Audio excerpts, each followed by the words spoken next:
here at 5, a letter from Mayor Lori Lightfoot is sparking a heated conversation about politicians, press access, and race. Calling out an absence of diversity in Chicago newsrooms, the mayor invited only black and brown journalists to participate in interviews marking the halfway point of her term. And WGN political reporter Thamon Bradley is here now with more. Thamon. Ray and Micah, good evening. Today, the reporters who cover City Hall became the news. That was what Mayor Lightfoot wanted. Because she is who she is and she holds the position she does, she chose to take a stand, and she made a whole lot of people uncomfortable. The reaction is strong. Some are calling it a political diversion.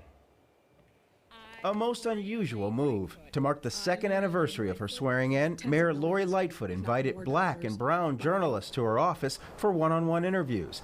The move infuriated the mostly white City Hall press corps. The outrage exploded on Twitter. One Latino newspaper reporter wrote he agreed to the sit-down but backed out to make a point. I accepted the mayor's interview offer, but under an agreement with her office, the content cannot be released until tomorrow. Leaning into the controversy, Mayor Lightfoot released a letter explaining her thinking. As a person of color, I have throughout my adult life done everything I can to fight for diversity and inclusion in every institution that I have been a part of, and being mayor makes me uniquely situated to shine a spotlight on this most important issue, she wrote. I have been struck since my first day on the campaign trail back in 2018 by the overwhelming whiteness and maleness of Chicago media outlets, editorial boards, the political press corps, and yes, the City Hall press corps specifically. She added, it is impossible for this glaring lack of diversity not to be reflected in the daily coverage of government, politics, and city life every single day. What if a white mayor declared publicly that he or she would only do one-on-one interviews with white reporters?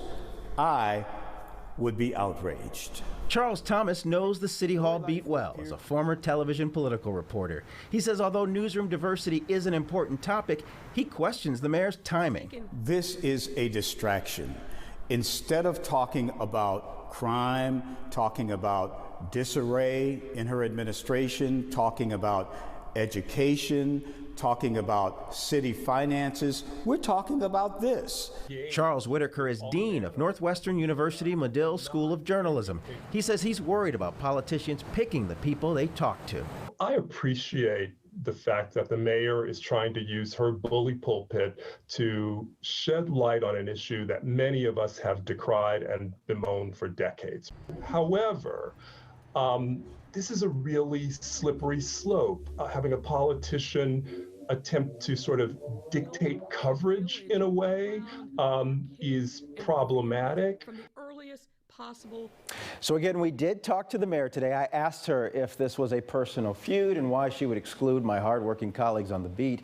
You'll hear those answers tomorrow when the embargo on the interview lifts. Micah and Ray. Well, can you tell us, did you ask her why now did she decide to do this and not in the past? Because we know that she has only included certain political reporters who have been white in the past and left others out. So, it's clear right now, Micah, that she is frustrated with news coverage, whether it was rumors about her that were circulating, ultimately that weren't reported by credible people or outlets, but also some of the coverage of her administration, her policy, some of the things that we don't cover. So I think this frustration has been building, and so she wanted to make it a point. Now, and it's clear by choosing only journalists of color, knowing the majority of the City Hall press corps is white, there are individuals that were not going to be there that no doubt she didn't want to talk to right now. Well, we'll hear what she had to say. I have another question.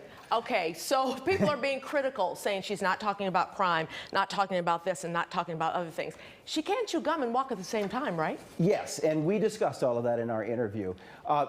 So the mayor sees it as an opportunity to shine a spotlight on an issue that is important. Think about even at WGN. We are most of our producers are white. Now that doesn't mean that our producers are not sensitive to issues that people of color care about. They are, but diversity matters. It matters whether or not people have an opportunity in jobs like the jobs we have. It matters whether or not people rise to become executive producers. All of that is very important. So she has sparked a discussion. Here we are starting the 5 o'clock news talking about this. This could be a catalyst, though, to change in the media, especially in Chicago. Because as you say, and as she says in the letter that she sent out to everyone that if you look across the board, there are very few people of color in managerial positions. And that's very important. There are people on air, but you have to have people who are decision makers, people with hiring power, and that's very important. And look, you know, to get probably the frustration I think a lot of black journalists have, black professionals, period, is that often to get change, you have to sort of start a fire. You have to protest people a little loudly uncomfortable. and make people uncomfortable. People are uncomfortable today, Micah. And let's see if the conversation continues and if change comes from that. Or if this really was just about distracting us. Maybe. Thank you, Toman. We'll be listening. Come on. You bet. Thank you.